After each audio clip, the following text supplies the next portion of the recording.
नमस्कार, आपके साथ मैं हूं करुणा शंकर शर्मा। मेरे साथ मेरे सहयोगी रवि मिश्रा मौजूद हैं। तो 22 फरवरी 2022 की जो तारीख है वो आपको याद होगी। ये वो तारीख थी जब रूस की तरफ से पहली बार यूक्रेन पर हमला बोला गया था और उसके बाद हालात इतने खराब हो गए थे कि यूक्रेन में एटमी सर्वनाश का मन बना चुके थे व्लादिमीर पुतिन। लेकिन कैसे ये सर्वनाश टला है? प्रधानमंत्री मोदी के दखल के बाद आज इस पर हम बहुत बड़ा खुलासा करने वाले हैं। जी हां, यह खुलासा देश का मान बढ़ाने वाला है, दुनिया भर में देश की कूटनीतिक शक्ति का डंका बजाने वाला है।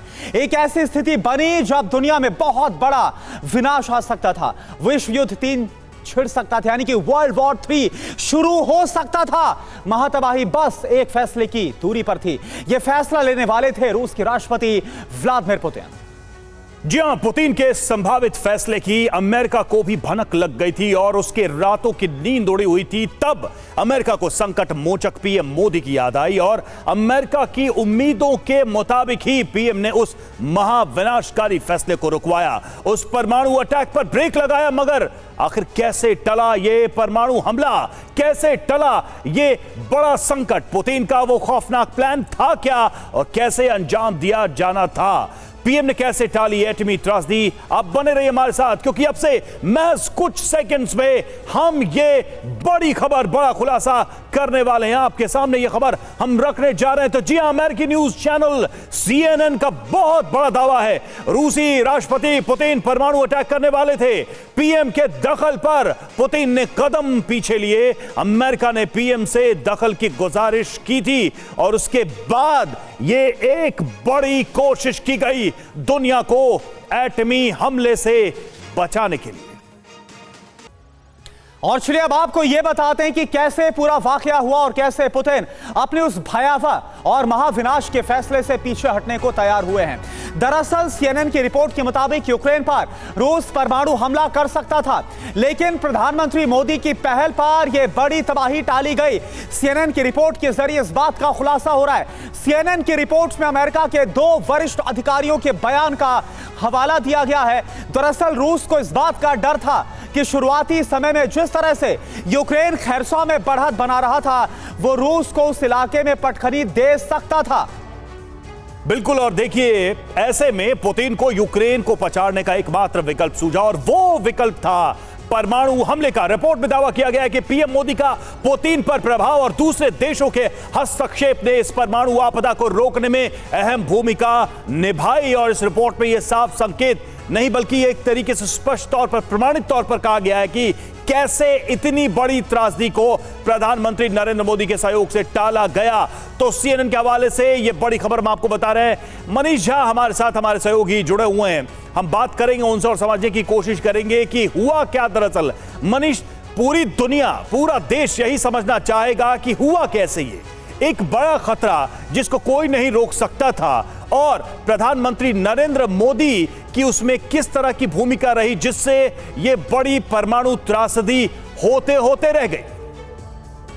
बिल्कुल रवि, देखिए आपको याद होगा कि जब साल 2022 में रूस और यूक्रेन का युद्ध चरम पर था, उस समय ऐसे मोड़ आए थे जब खेरसॉन से रूसी सेना को पीछे हटना पड़ रहा था और एक के बाद एक कई ऐसे मोर्चे थे जहां से रूसी सेना को पीछे हटना पड़ा और रूस काफी ह्यूमिलिएटेड फील कर रहा था।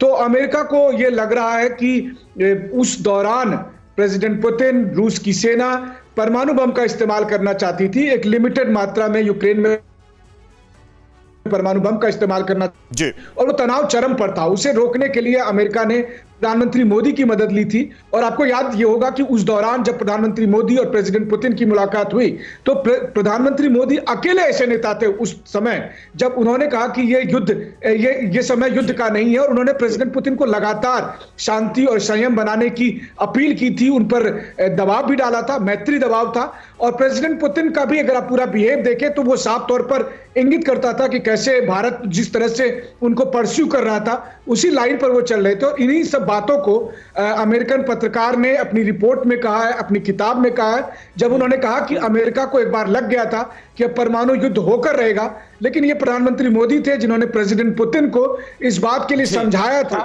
कि किसी भी हालत में दुनिया को महाविनाश से रोकना है। जी बिल्कुल, तो दुनिया को महाविनाश से बचाने के लिए किस तरह से प्रधानमंत्री नरेंद्र मोदी ने पहल की और बाकायदा जो रूसी राष्ट्रपति व्लादिमीर पुतिन को रोका गया। इस बीच एक और बड़ी खबर इस खुलासे को लेकर सीएनएन के हवाले से एक और बहुत बड़ा खुलासा। पुतिन खेरसॉन में यूक्रेन की बढ़त से बहुत परेशान थे। खेरसॉन में कमजोर पड़ने पर परमाणु हमले का प्लान बना लिया गया था।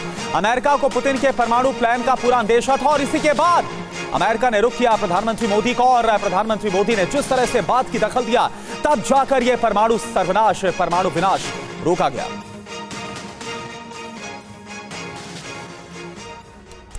अब आपके लिए यह भी जानना जरूरी है कि आखिर पुतिन परमाणु हमले का प्लान क्यों बना रहे थे, उसके पीछे की वजह क्या थी, इतना बड़ा कदम क्यों उठाने जा रहे थे। तो रूसी कब्जे वाले खेरसॉन में यूक्रेनी सेना को बढ़त मिल रही थी और खेरसॉन में रूसी सेना की घेरेबंदी की आशंका बढ़ी। पुतिन को डर था कि इससे रूसी सेना कमजोर पड़ेगी।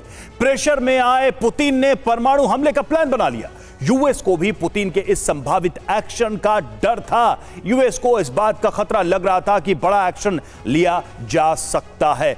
मनीष हमारे साथ जुड़े। मनीष, यह बात तो साफ है कि ऐसे में पुतिन की मंशा दिख रही थी, दुनिया को भी इस खतरे का डर था।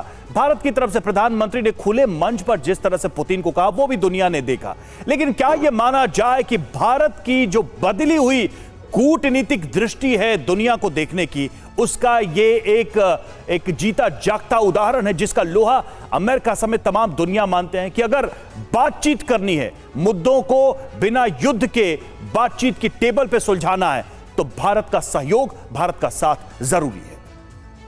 देखिए, इसमें कोई दो राय नहीं है। फिर चाहे मामला रूस यूक्रेन युद्ध का हो या फिर आज की तारीख में आप इजराइल और हमास का युद्ध देखें तो भारत एकमात्र ऐसा देश है या बहुत दुनिया के चुनिंदे देश में से है जो दोनों पक्षों के बीच में उचित बातचीत क्या है या जो सही बात क्या है वो कह रहा है। वरना दोनों दुनिया के ज्यादातर देश दोनों में से किसी एक साइड को चुन लेते हैं। तो ये भारत की खूबी थी और इसी बात को प्रधानमंत्री मोदी ने वैश्विक मंच पर उन तमाम पक्षों के सामने रखा। जब इजराइल पर आतंकी हमला हुआ तो उन्होंने कहा कि इजराइल पर आतंकी हमला हुआ है, लेकिन जब हमास पर आक्रमण के नाम पर गाजा में सिविलियन मारे गए तो उस समय हमने फिलिस्तीन का भी पक्ष रखा।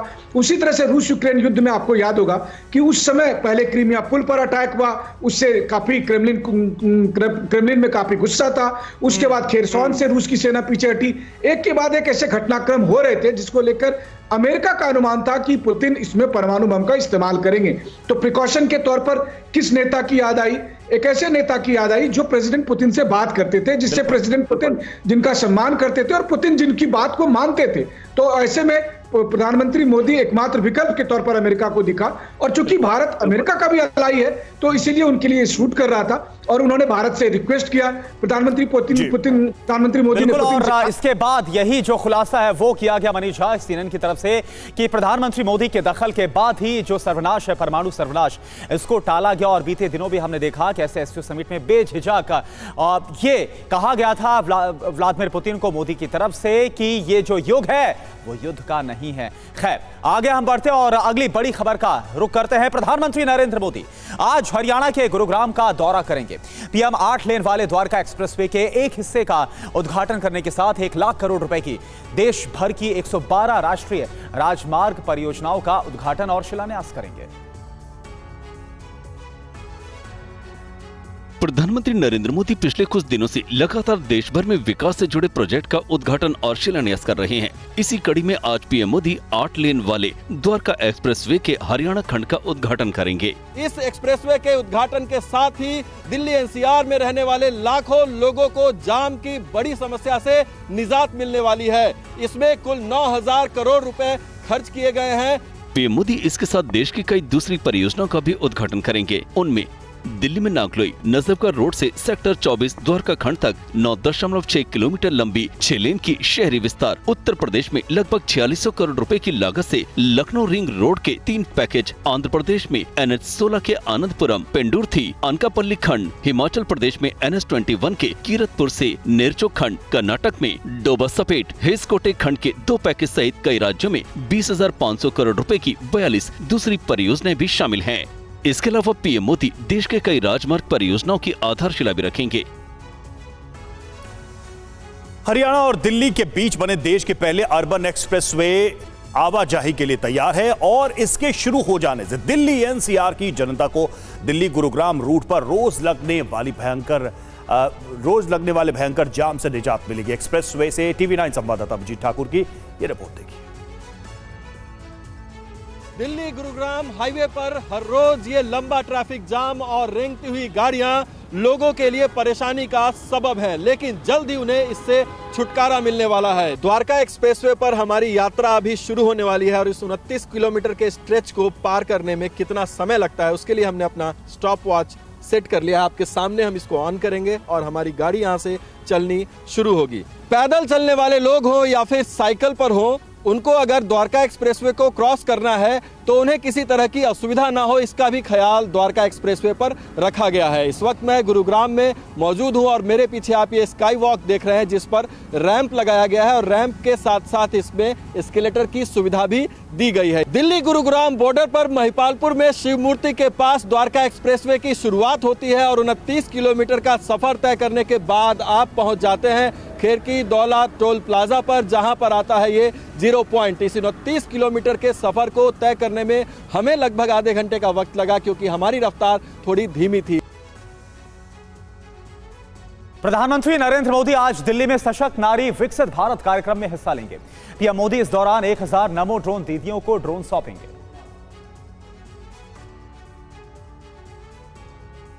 देश की महिलाएं हर क्षेत्र में आगे बढ़ रही हैं, आत्मनिर्भर और सशक्त बन रही हैं, अपने हुनर और काबिलियत के बल पर ऊंची से ऊंची मुकाम हासिल कर रही हैं। प्रधानमंत्री नरेंद्र मोदी सशक्त नारी विकसित भारत कार्यक्रम में हिस्सा लेंगे और नमो ड्रोन दीदियों द्वारा आयोजित कृषि ड्रोन प्रदर्शन के साक्षी बनेंगे। इस कार्यक्रम में देश भर के 11 अलग अलग स्थानों से नमो ड्रोन दीदी एक साथ ड्रोन प्रदर्शन में हिस्सा लेंगी। पीएम मोदी 1000 नमो ड्रोन दीदियों को ड्रोन सौंपेंगे। स्वयं सहायता समूहों को लगभग 2000 करोड़ का सहायता कोष देंगे। SHG को रियायती दरों पर 8000 करोड़ रुपए का बैंक कर्ज बांटेंगे। पीएम मोदी ड्रोन दीदी को सम्मानित करेंगे। वहीं ग्रामीण क्षेत्र की महिलाएं ड्रोन पायलट बनकर आत्मनिर्भर भारत का सपना साकार करते हुए नजर आ रही हैं। करनाल के गांव कतलाहेड़ी में रहने वाली सीता देवी अन्य महिलाओं के लिए प्रेरणा का स्रोत बनती जा रही हैं। सीता अब ड्रोन दीदी के नाम से पूरे इलाके में जानी जाती हैं। और बीजेपी की केंद्रीय चुनाव समिति की आज दूसरी बैठक होगी। इस बैठक में लोकसभा चुनाव के लिए पार्टी के बाकी बचे उम्मीदवारों के नामों पर मंथन होगा। उम्मीद की जा रही है कि इस बैठक में 150 उम्मीदवारों के नाम पर मुहर लग सकती है। लोकसभा चुनाव की तारीखों के ऐलान में अब बस कुछ ही दिन बचे हैं। राजनीतिक दल अपने अपने उम्मीदवारों के ऐलान को लेकर मंथन में जुटी है। उम्मीदवारों के ऐलान को लेकर विपक्षी पार्टियों से आगे चल रही बीजेपी आज अपनी दूसरी लिस्ट को लेकर बैठक करेगी। बीजेपी के केंद्रीय चुनाव समिति की आज शाम होने वाली बैठक में दूसरी लिस्ट के उम्मीदवारों के नामों पर मोहर लग सकती है। 2 मार्च को जारी पहली लिस्ट में बीजेपी ने 195 उम्मीदवारों के नामों का ऐलान कर चुकी है, जिसमें 16 राज्यों और 2 केंद्र शासित प्रदेशों के उम्मीदवारों के नाम शामिल थे। अगर आज दूसरी लिस्ट के 150 नामों मोहर लगती है तो पहली लिस्ट के 195 नामों को मिलाकर 345 चेहरे तय हो जाएंगे। इसके बाद कुछ ही नाम बच जाएंगे जिनका ऐलान करना बाकी रह जाएगा। हालांकि अभी महाराष्ट्र, बिहार, आंध्र प्रदेश समेत उन राज्यों के नामों पर फैसला होना बाकी है जहां बीजेपी को एनडीए में शामिल सहयोगी दलों के साथ तालमेल कर उम्मीदवारों के नामों का ऐलान करना है। इस बीच महाराष्ट्र में सीट बंटवारे को लेकर एक बार फिर महाराष्ट्र के CM Shinde, deputy CM Devendra Fadnavis, Ajit Pawar और प्रफुल्ल पटेल की अमित शाह से देर शाम मुलाकात होगी, जिसमें फाइनल फैसला हो सकता है। ओडिशा में बीजेडी और बीजेपी के बीच गठबंधन को लेकर आज दिल्ली में अहम बैठक हो सकती है। ओडिशा बीजेपी के नेताओं की आज दोपहर गृह मंत्री अमित शाह और पार्टी अध्यक्ष जेपी नड्डा से मुलाकात हो सकती है।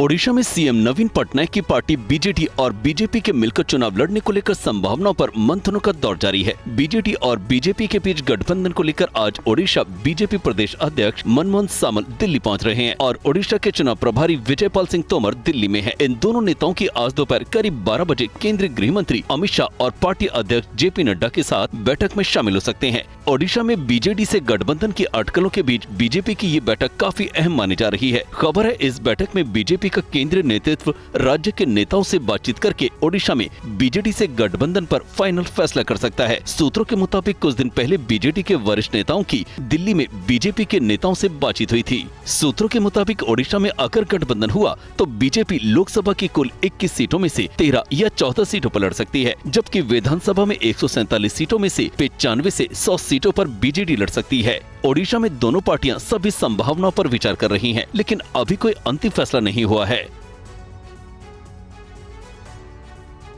और बिहार में लोकसभा चुनाव के लिए उम्मीदवारों पर बीजेपी और सहयोगी दलों में चर्चा जारी है। गठबंधन और सीट शेयरिंग पर क्या कह रहे हैं चिराग पासवान, आइए देखते हैं।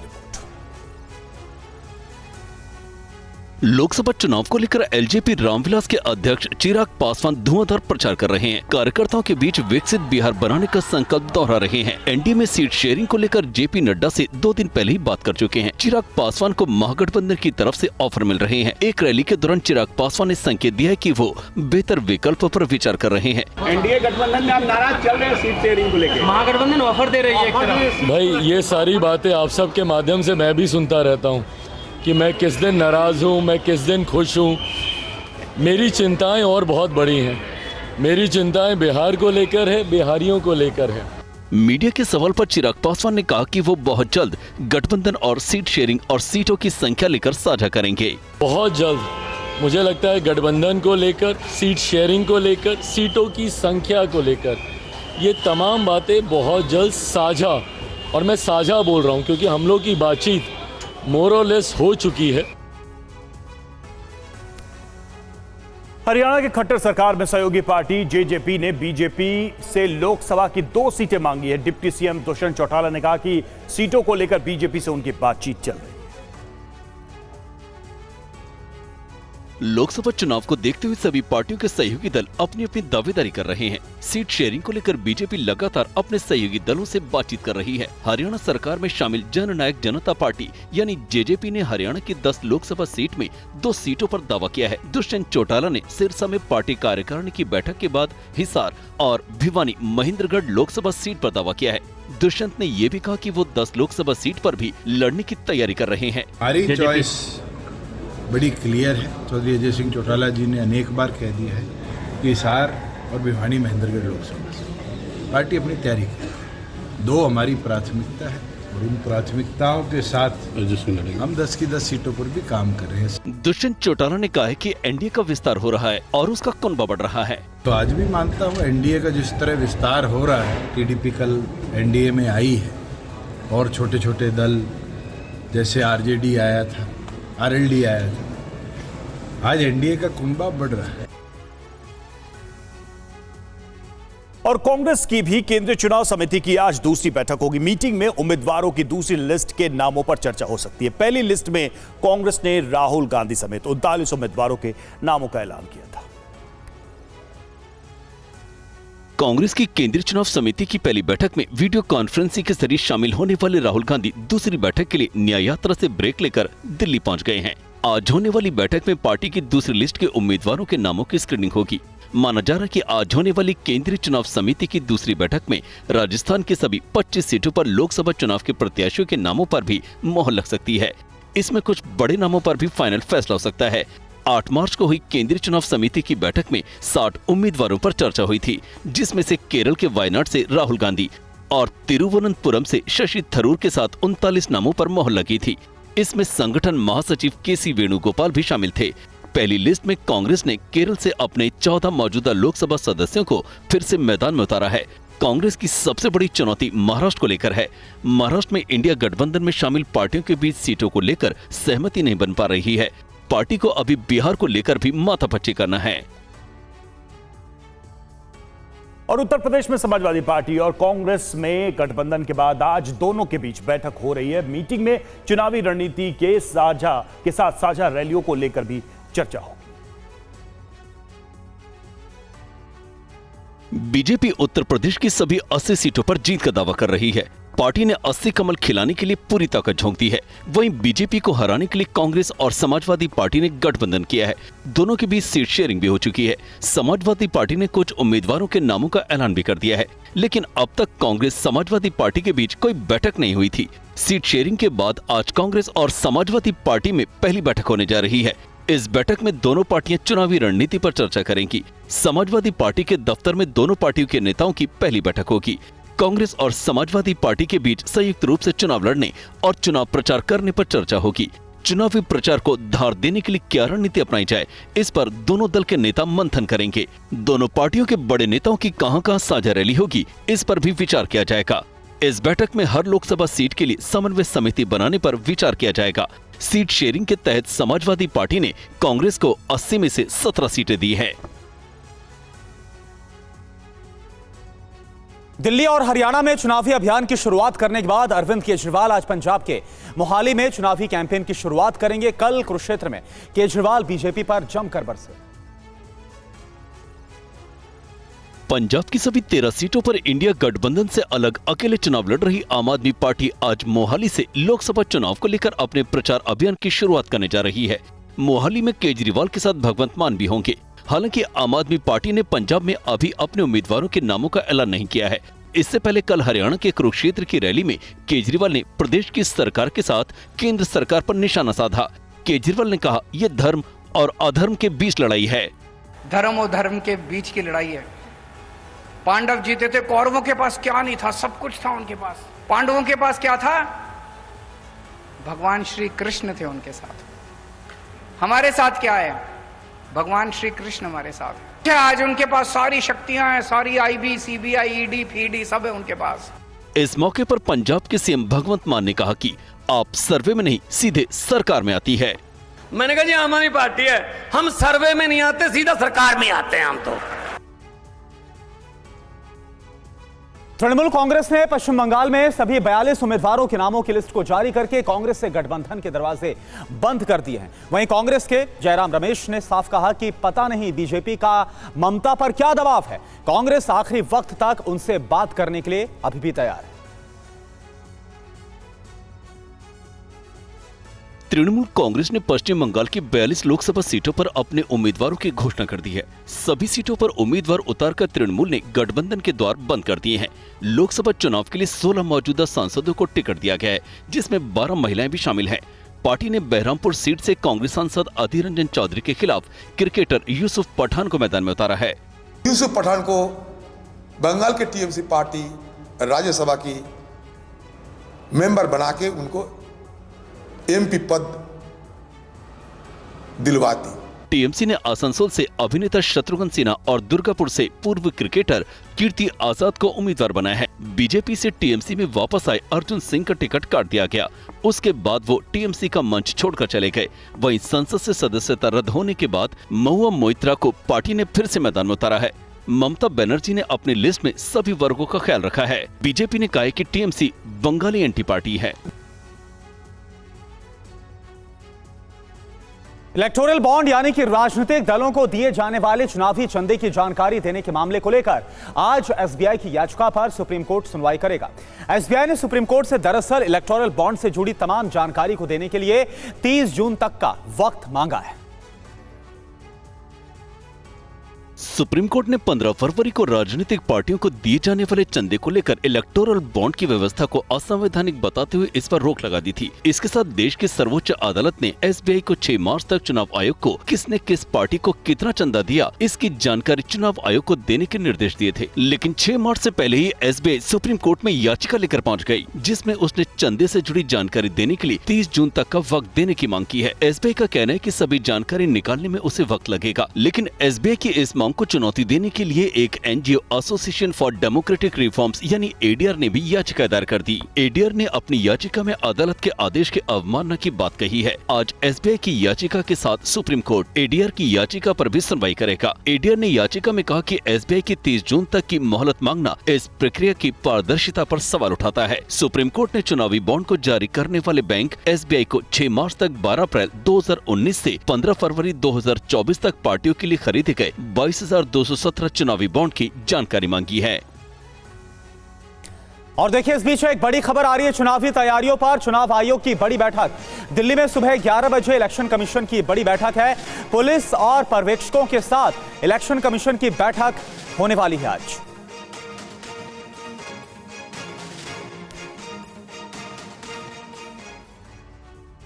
अगली खबर महाराष्ट्र से। महाराष्ट्र में उद्धव ठाकरे गुट को एक और झटका लगा है। उद्धव ठाकरे के करीबी माने जाने वाले विधायक रविंद्र वायकर ने शिंदे गुट की शिवसेना का दामन थाम लिया है। एक दिन पहले तक जोगेश्वरी ईस्ट से विधायक रविंद्र वायकर उद्धव ठाकरे की तारीफ कर रहे थे। शनिवार को जब उद्धव ठाकरे उत्तर पश्चिम लोकसभा क्षेत्र के दौरे पर थे, तब वायकर ने उद्धव का स्वागत किया था। लेकिन 24 घंटे से भी कम समय में वायकर सीएम एकनाथ शिंदे के साथ नजर आए। रविवार की शाम वायकर अपने समर्थकों के साथ शिंदे की शिवसेना में शामिल हो गए हैं। रविंद्र वायकर 500 करोड़ रुपए के जोगेश्वरी भूखंड घोटाले में घिरे हैं। इस मामले में ईडी जांच कर रही है। जोगेश्वरी भूखंड घोटाले को लेकर बीजेपी के ही किरीट सोमैया ने शिकायत की थी। शिंदे की शिवसेना में शामिल होने के बाद वायकर ने कहा कि वो बाला साहेब के आदर्शों से प्रेरित होकर पार्टी बदली है। महाराष्ट्र में उद्धव ठाकरे और महाविकास आघाड़ी के लिए फिलहाल कुछ भी अच्छा नहीं चल रहा है।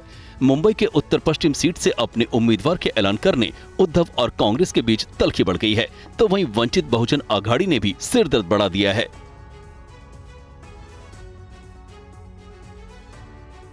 कर्नाटक से बीजेपी सांसद अनंत हेगड़े के संविधान बदलने के बयान पर सियासी संग्राम छिड़ गया है। बीजेपी ने इसे अनंत हेगड़े का निजी बयान बताया है। हालांकि कर्नाटक से लोकसभा के 6 बार सांसद अनंत हेगड़े ने एक चुनावी सभा में कहा कि अगर संविधान में संशोधन करना है और कांग्रेस ने संविधान में अनावश्यक चीजों को जबरदस्ती भरकर विशेष रूप से ऐसे कानून लाकर जिनका उद्देश्य हिंदू समाज को दबाना था, संविधान को मूल रूप से विकृत कर दिया है। यदि ये सब बदलना है तो ये मौजूदा बहुमत के साथ संभव नहीं है। इस बयान पर विपक्ष पार्टियों की ओर से सवाल उठाए जाने लगे। बीजेपी की कर्नाटक इकाई ने सोशल मीडिया के जरिए अनंत हेगड़े के बयान को उनका निजी बयान बताया। बड़ी स्पष्टता से हम ये कहना चाहेंगे वे पार्टी का अधिकृत बयान नहीं है और पार्टी ने इस बयान का संज्ञान लेकर उनसे स्पष्टीकरण भी मांगा है। हेगड़े के बयान पर राहुल गांधी ने सोशल मीडिया पोस्ट के जरिए मोदी सरकार पर निशाना साधा। भाजपा सांसद का बयान कि उन्हें 400 सीट संविधान बदलने के लिए चाहिए नरेंद्र मोदी और उनके संघ परिवार के छिपे हुए मंसूबों का सार्वजनिक ऐलान है। नरेंद्र मोदी और भाजपा का अंतिम लक्ष्य बाबा साहेब के संविधान को खत्म करना है। आंध्र प्रदेश में लोकसभा के साथ साथ विधानसभा चुनाव भी होने वाले हैं। बीजेपी टीडीपी के गठबंधन के बाद मुख्यमंत्री जगन मोहन रेड्डी ने बापटला में बड़ी रैली करके शक्ति प्रदर्शन किया और टीडीपी पर जमकर निशाना साधा। आंध्र प्रदेश में लोकसभा चुनाव की तैयारियां जोरों पर है। टीडीपी बीजेपी गठबंधन होने के बाद जगन मोहन रेड्डी ने शक्ति प्रदर्शन किया। रेड्डी ने बापटला में विशाल रैली कर दावा किया कि जनता का समर्थन उनके साथ है। वाईएसआरसीपी ने इस महारैली में 10 लाख से ज्यादा लोगों के जुटने का दावा किया। आंध्र प्रदेश के बापटला में जगन मोहन रेड्डी ने हुंकार भरते हुए कार्यकर्ताओं को विधानसभा की 175 और लोकसभा की 25 सीटें जिताने का लक्ष्य दिया। जगन मोहन रेड्डी ने कहा कि वाईएसआरसीपी चुनाव में सभी पार्टियों का सामना करने के लिए तैयार है। रेड्डी ने मुख्य विपक्षी पार्टी तेलुगु देशम पार्टी और पार्टी प्रमुख चंद्रबाबू नायडू पर जमकर हमला बोला। बीजेपी से गठबंधन करने वाले जनसेना पार्टी प्रमुख पवन कल्याण पर जमकर प्रहार किया। जगन मोहन ने चंद्रबाबू नायडू और पवन कल्याण पर हमला बोला, लेकिन प्रधानमंत्री मोदी के खिलाफ कुछ नहीं कहा। जगन मोहन प्रधानमंत्री मोदी के खिलाफ कभी भी हमला नहीं करते हैं। आंध्र प्रदेश में विधानसभा और लोकसभा चुनाव एक साथ हो रहे हैं, इसलिए जगमोहन ने पूरी ताकत झोंक दी है। हिमाचल प्रदेश में कांग्रेस के खिलाफ बगावत करने वाले बागी विधायकों की याचिका पर सुप्रीम कोर्ट में कल सुनवाई होगी। इस बीच बागियों ने सीएम सुखविंदर सिंह सुक्खू के लिए संयुक्त बयान को भी जारी किया। बयान में कहा गया है, आइए देखते हैं इस रिपोर्ट में कि आखिर इस बयान में क्या बात कही गई।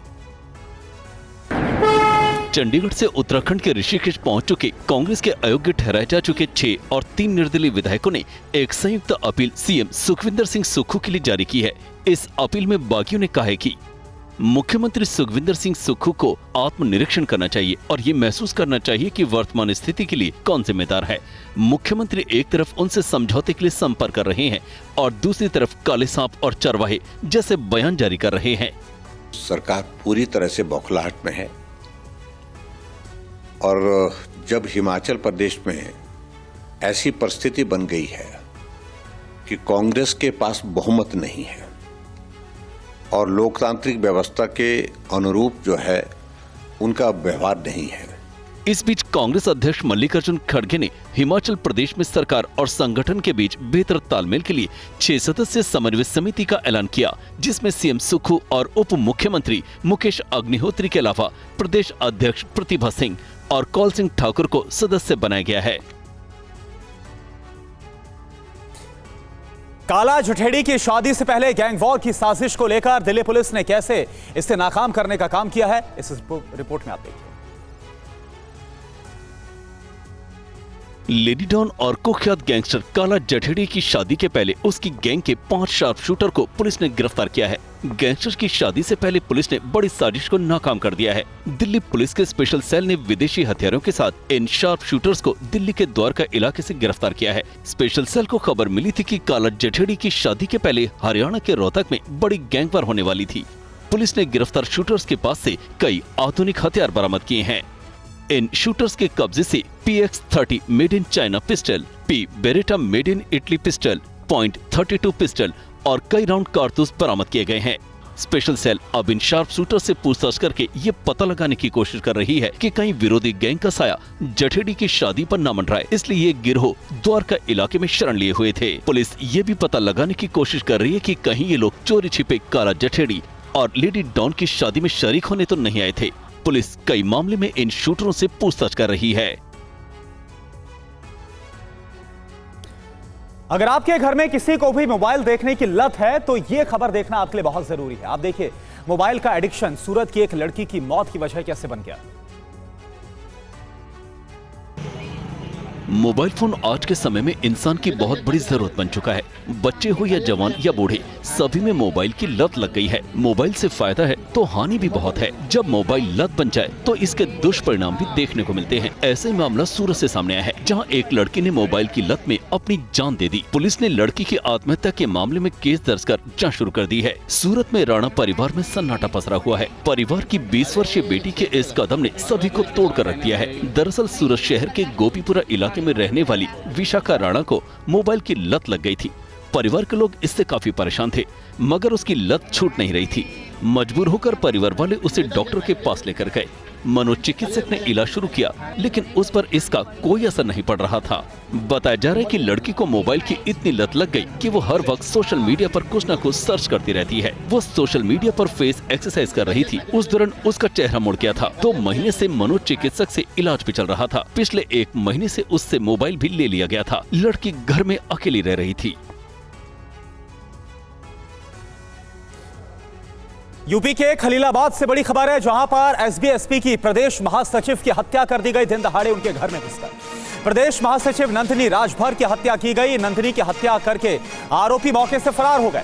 नंदिनी राजभर की हत्या के बाद पूरे इलाके में तनाव है। आरोपियों को कठोर सजा दिलाई जाए, एसबी-एसपी की तरफ से यह मांग की गई। ये 2 तस्वीरें इस वक्त हम आपको दिखा रहे हैं। एसबी-एसपी की प्रदेश महासचिव नंदिनी राजभर की हत्या की गई। उनके घर में बताया गया है कि अपराधी घुसे और इसके बाद हत्या कर दी गई। इसके बाद पूरे इलाके में भारी तनाव है। दूसरी तस्वीर आप देखिए, मामले की तफ्तीश में इस वक्त पुलिस जुटी हुई है।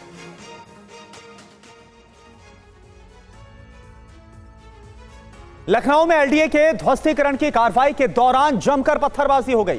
ध्वस्तीकरण से नाराज लोगों ने जमकर हंगामा किया। कैसे यह मामला इतना ज्यादा बड़ा हो गया, उग्र हो गया, आप देखिए। लखनऊ के अकबर नगर में उस समय बवाल हुआ जब एलडीए की टीम अतिक्रमण हटाने पहुंची थी। ध्वस्तीकरण की कार्रवाई के दौरान बड़ा हादसा हो गया, जिसके बाद लोग भड़क गए। नाराज लोगों ने पुलिस पर पत्थरबाजी की। लोगों का आरोप है कि बिल्डिंग का मलबा दूसरे घर में गिरने के बाद हंगामा हुआ, जिसमें कई लोगों को चोटें आई। हंगामा इतना बढ़ गया कि लोग पुलिस पर पत्थरबाजी करने लगे। स्थिति बिगड़ने के बाद भारी संख्या में पुलिस बल पहुंची और हालात को काबू करने की कोशिश की। पुलिस का कहना है कि ध्वस्तीकरण की कार्रवाई कोर्ट के आदेश के बाद की जा रही थी। एलडीए द्वारा ध्वस्तीकरण की कार्रवाई माननीय न्यायालय के निर्देशों के क्रम में यहाँ पर चल रही थी, जिसमें आज भी जो ध्वस्तीकरण की कार्रवाई चल रही थी उस दौरान एक जो बिल्डिंग है उसका स्लैब साइड वाली झोपड़ी के ऊपर टकराया है, जिसकी वजह से लोगों ने कुछ अफवाह फैलाई, पथराव हुआ। उसके बाद तत्काल पुलिस मौके पर पहुंच करके शांति व्यवस्था कायम करी गई है। अब सामान्य है पूरी तरीके से स्थिति और ट्रैफिक भी यहाँ पर खोल दिया गया है। एरिया डोमिनेशन की कार्रवाई की जा रही है। फिलहाल अकबर नगर में मामला शांत है। भारी संख्या में पुलिस बल तैनात है। इजराइल और हमास के बीच जंग जारी है। वहीं बंधकों की रिहाई की मांग को लेकर इजरायली परिवारों ने तेल अवीव में जमकर प्रोटेस्ट किया। पीएम बेंजामिन नेतन्याहू के इस्तीफे की मांग की। इजरायल और हमास के बीच बारूदी लड़ाई जारी है। इजरायली सेना हमास के ठिकानों पर चुन चुन कर हमला कर रही है। हमास के लड़ाकों को आईडीएफ संघार कर रही है। अब तक गाजा में 31,000 से ज्यादा लोग मारे जा चुके हैं। इजराइल ने सबसे ज्यादा हमास के गढ़ खान यूनिस को नुकसान पहुंचाया है। पिछले 24 घंटों में आईडीएफ के हवाई हमले में खान यूनिस इलाके में 30 हमास के लड़ाके मारे गए हैं। वहीं सुरंग में छिपे हमास के लड़ाकों ने बारूदी पलटवार किया है। हमास के स्नाइपर ने 500 मीटर दूर से गोली मारकर कई इजरायली सैनिकों को ढेर कर दिया है। हमास ने स्नाइपर हमले का वीडियो भी जारी किया है। एक तरफ इजराइल हमास को नेस्तनाबूद करने में जुटा है, वहीं तेल अवीव में अमेरिकी दूतावास के बाहर गाजा के बंधकों की रिहाई की मांग को लेकर जोरदार प्रदर्शन किया गया। बंधकों के रिश्तेदारों ने अमेरिका से मदद की गुहार लगाई है। इजराइल के तेल अवीव में प्रधानमंत्री नेतन्याहू को हटाने की मांग को लेकर हिंसक विरोध प्रदर्शन किया गया। लोगों का आरोप है कि बंधकों की रिहाई को लेकर नेतन्याहू सरकार हमास से जानबूझकर बात नहीं कर रही है। बंधकों के परिजन काफी दिनों से सरकार पर दबाव बना रहे हैं।